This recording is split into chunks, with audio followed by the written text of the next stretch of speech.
ఈరోజు సండే రోజు సెలవు దినం కూడా మీ ముఖ్యమైనటువంటి కార్యక్రమాలను అన్ని పక్కన పెట్టి మన హిందూ ధర్మం కోసం ముందుగా ఇక్కడికి వచ్చిన వాళ్ళకి కూడా మరొకసారి ధన్యవాదాలు. అలాగే ఈ కార్యక్రమము ఈ రోజు ఇక్కడ మొదలైంది అంటే కేవలం ఇది ఈ రోజుతో ఇక్కడితో అయిపోయేది కాదు. ఈ రోజు ఇక్కడ నాంది పడింది అంటే మొదలైంది. ఇది ఇలాగే ప్రతి వారం కొనసాగాలి. మేమున్నా లేకపోయినా మన హిందూ ధర్మాన్ని రక్షించడానికి ఇక్కడ ఉన్నటువంటి కాలనీ వాసులు అందరూ కూడా నడుం బిగించాలి. ప్రతి ఒక్కరు కూడా ముందుకు రావాలి. అలాగే ఈ రోజు మీరు ఎలా అయితే వచ్చారో అలాగే మన ధర్మం గురించి కాలనీలో ఉన్నటువంటి ప్రతి ఒక్క ఇంటింటికి వెళ్ళేసి మీకు పరిచయం ఉన్న వాళ్ళని ఫోన్లలో కాంటాక్ట్ చేయండి. పరిచయం లేని వాళ్ళని ఇంటికి వెళ్ళేసి మన ఇంట్లో ఎలా అయితే కార్యక్రమం ఒక పెళ్లి వేడుక పెట్టుకుంటే, ఇంట్లో సత్యనారాయణ వ్రతం చేసుకుంటే, ఏదైనా హోమం చేసుకుంటే, గృహప్రవేశం చేసుకుంటే ఎలా అయితే మీ బంధువులు పిలుస్తారో అలాగే మన ధర్మ ప్రచారానికి కూడా మన కాలనీ వాసులను చాలా మంది ఒకరికొకరు పరిచయం లేకుండా ఉన్నారు. కనీసం ఇలాంటి వేదికలైనా పరిచయం చేసుకొని మీరు ఇంటికి వెళ్ళేసి వాళ్ళని ప్రత్యక్షంగా ఇక్కడికి రండి, మనం హిందూ ధర్మం గురించి కూర్చొని చర్చించుకుందాం, మనలో ఉన్నటువంటి సమస్యలని దూరం చేసుకుందాం, తొలగించుకుందాం, మన హిందువులు ఎందుకు ఏకం కాలేకపోతున్నారు అనే విషయాల మీద కూర్చొని చర్చించి మీకు ఏమైనా సమస్యలు ఉంటే కనుక ఇలాగే చంద్రరెడ్డి గురువు గారికి అలాంటి వాళ్ళకి కనుక చెప్తే అది మా దృష్టి కనుక తీసుకొస్తే కాలనీలోనే కాదు అండి, హిందువుల్లో ఎక్కడ కూడా యావత్ ప్రపంచంలో హిందువులు ఎక్కడున్నా కూడా ప్రతి ఒక్క హిందువుని కూడా మన బంధువుగానే మేము భావించడం జరుగుతుంది. వేరే మతస్థులతో మనకు సంబంధం లేదండి. వేరే మతస్థుని కించపరచడం కానీ, దూషించడం కానీ, ద్వేషించడం కానీ మన ధర్మం కాదు. మనది అనేది మతం కాదు, మనది ధర్మం. వాళ్ళ ఈ మతాలు. సో ధర్మానికి మతానికి చాలా వ్యత్యాసం ఉంటుంది. మన ధర్మంలో ఎప్పుడైనా కూడా మనల్ని అందరినీ కూడా ప్రేమించమని చెప్తుంది తప్ప ఎవరిని కూడా దూషించమని ద్వేషించమని చెప్పదు. కాబట్టి మనం పక్కన చర్చ్ ఉన్నా కూడా, ఇటు పక్కన మసీద్ ఉన్నా కూడా కేవలం మన ధర్మం ఏంటి అనేది మనం మర్చిపోకుండా మన ఇంట్లో మనం ముందు ఏదైనా మన ధర్మాన్ని మనం పాటించాలి అన్న, సమాజంలో మార్పు రావాలన్నా కూడా, దేశం బాగుపడాలన్నా కూడా ముందు మన ఆలోచన మారాలి. మనలో నుంచి మొదలవ్వాలి, మన ఇంట్లో నుంచి, మన కుటుంబ సభ్యులు, మన పిల్లల ద్వారా మొదలవ్వాలి.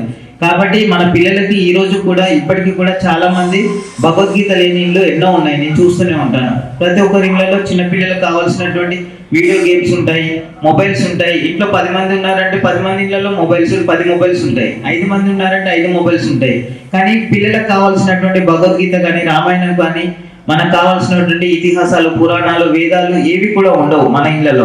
అదే వేరే మతస్థుల గురించి ఇప్పుడు కంపేర్ చేస్తున్నాను ఎందుకు అంటే, వాళ్ళలో ప్రతి ఒక్కరింట్లో ఖురాన్ ఉంటుంది, ప్రతి ఒక్కరింట్లో బైబుల్ ఉంటుంది, కానీ మన ఇంట్లో భగవద్గీత ఉండదు.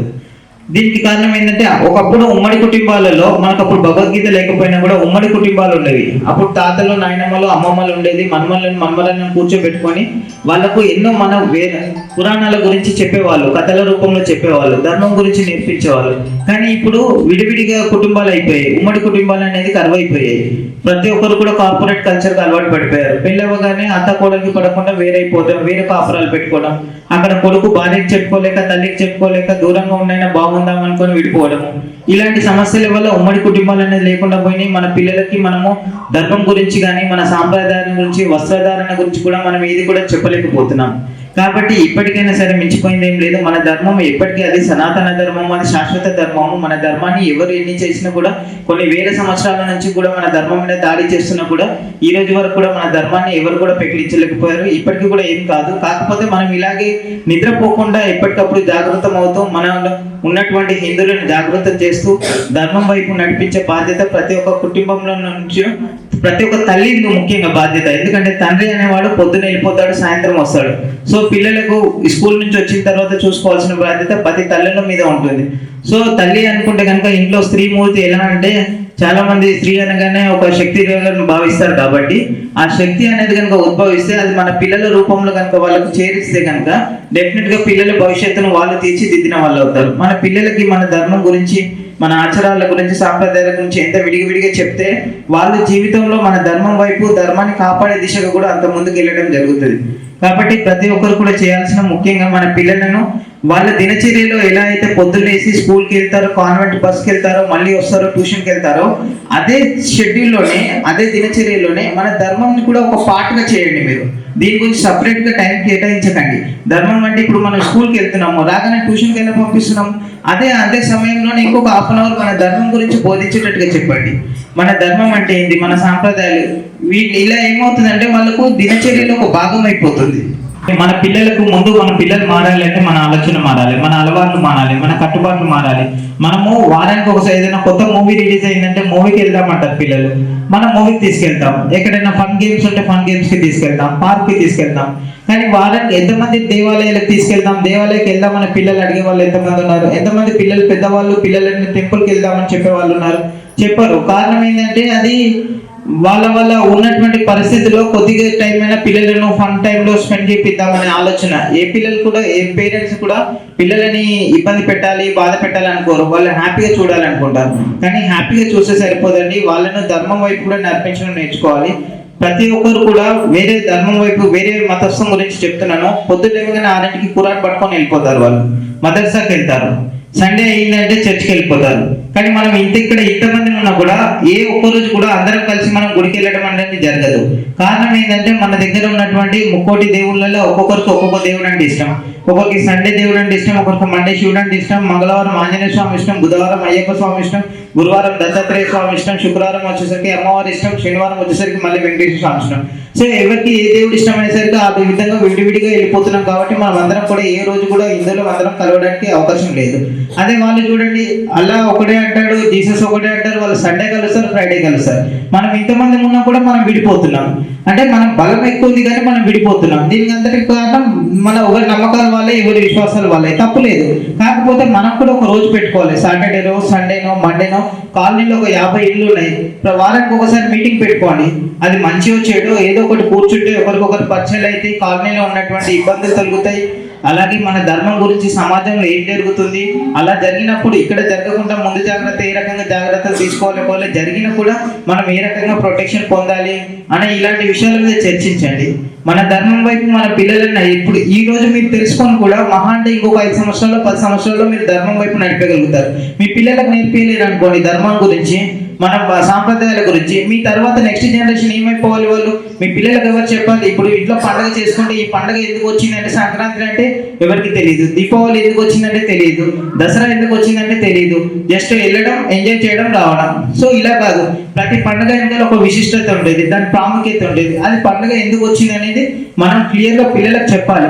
నెక్స్ట్ వాళ్ళ పిల్లలకు చెప్పుకోవడానికి అవకాశం ఉంటుంది. మన పిల్లలకు మనమే చెప్పినప్పుడు వాళ్ళు నెక్స్ట్ జనరేషన్ వాళ్ళు ఏ రకంగా కాపాడతారు ధర్మాన్ని.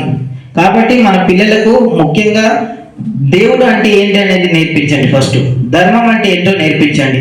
అంతేగాని ప్రతి ఒక్కరు కూడా పిల్లలకు భయాన్ని నూరిపోయకండి. ప్రతి ఒక్కరు కూడా మన హిందువుల్లో మొదటగా చేసే తప్పు ఏంటంటే మన పిల్లలకి మనం పిరికితనాన్ని నూరిపోస్తాం.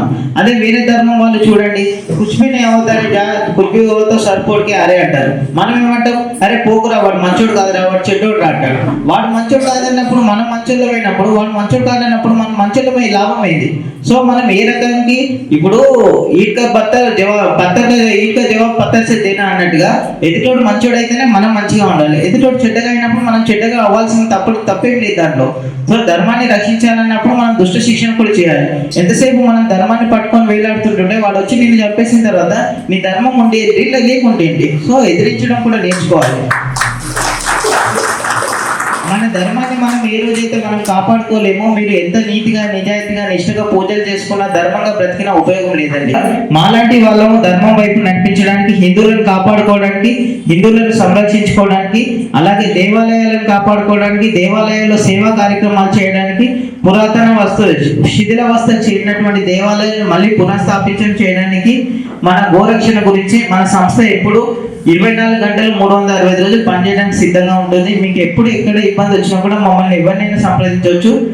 నేను కూడా ఇప్పుడు నెక్స్ట్ కాశీలో, తిరుపతిలో, శ్రీశైలంలో మన ఉచిత సత్రాలు అనేది స్టార్ట్ చేస్తున్నాను. అలాగే అక్కడ ఉన్నటువంటి 3 రోజులు ఉచిత వసతి, ఉచిత భోజన సౌకర్యం స్టార్ట్ చేస్తున్నాను. ఎవరైనా అక్కడికి వెళ్ళినప్పుడు కూడా మన సంస్థని సంప్రదించవచ్చు. ఎటువంటి మన హిందూ ధర్మానికి సంబంధించినటువంటి హిందువులకు ఇబ్బందులు వస్తే కనుక మీరు ఏ మూలన ఉన్నా పర్లేదు, యావత్ ప్రపంచంలో మీరు ఎక్కడ ఉన్నా హిందువు అని ఉండి హిందువులకి ఇబ్బంది వచ్చిందంటే కనుక ఖచ్చితంగా మా వైపు నుంచి మేము 100% సపోర్ట్ ఉంటుందండి. ధన్యవాదాలండి. ధన్యవాదాలు స్వామీజీ. ఉన్నారు కదా, హిందువులకి ఏ సమస్య వచ్చినా కానీ ముందుండి నడిపేయడానికి సిద్ధంగా ఉన్నారు. సో ఇక్కడ ఎస్పెషల్గా మీ కాలనీలో మీకు హిందూ ధర్మం సంబంధించి మీరందరూ ఎంతమంది ఆచరిస్తున్నారు, ధర్మాన్ని పాటిస్తున్న వాళ్ళు, ఎస్ మన సంస్కృతి సాంప్రదాయాన్ని కాపాడడానికి ఇప్పుడు ఇక్కడ ఉన్న వాళ్ళు ఎంతమంది కాన్ఫిడెంట్ చెప్పగలిగే వాళ్ళు చెప్పండి. ఎంతమంది ఉన్నారు? చేతులు లేపండి. మొహమాటానికి లేపుతున్నారు అందరు పక్క. సో ఫర్దర్గా ఏ సమస్య వచ్చినా కానీ మన ధర్మానికి సంబంధించి హిందువులకి ఏ సమస్య వచ్చినా నేను ముందుండి నిలబడతాను అని కాన్ఫిడెంట్ చెప్పగలిగే వాళ్ళు ఎంతమంది? ఇప్పుడు లేపండి ఒకసారి. అందరు రెడీనా? సిద్ధమా? ఓకే. మీరు ఇక్కడ ఉన్న సమస్యని మీకు మీరుగా సాల్వ్ చేసుకోండి. మీ వల్ల కాకపోతే మాకు చెప్పండి. ఖచ్చితంగా ఎనీ టైం అందుబాటులో ఉండడానికి సిద్ధంగా ఉన్నాం. అందుకోసమే ఎక్కడెక్కడి నుంచో స్వామీజీలందరూ ఇక్కడ తీసుకురావడం జరిగింది. అర్థమైందా? సప్తరిషి టీవీని లైక్ చేయండి, షేర్ చేయండి, సబ్స్క్రైబ్ చేయండి. Please subscribe Saptarishi TV, like, share, comment. Please like, share and subscribe Saptarishi channel. Hi, this is Jabardast and D10 Pavan alias Pavani. So please do subscribe Saptarishi TV. Like, share and subscribe. Thank you. ఇది జనహితం కోసం ఏర్పడుతున్నటువంటి సప్తఋషి TV channel.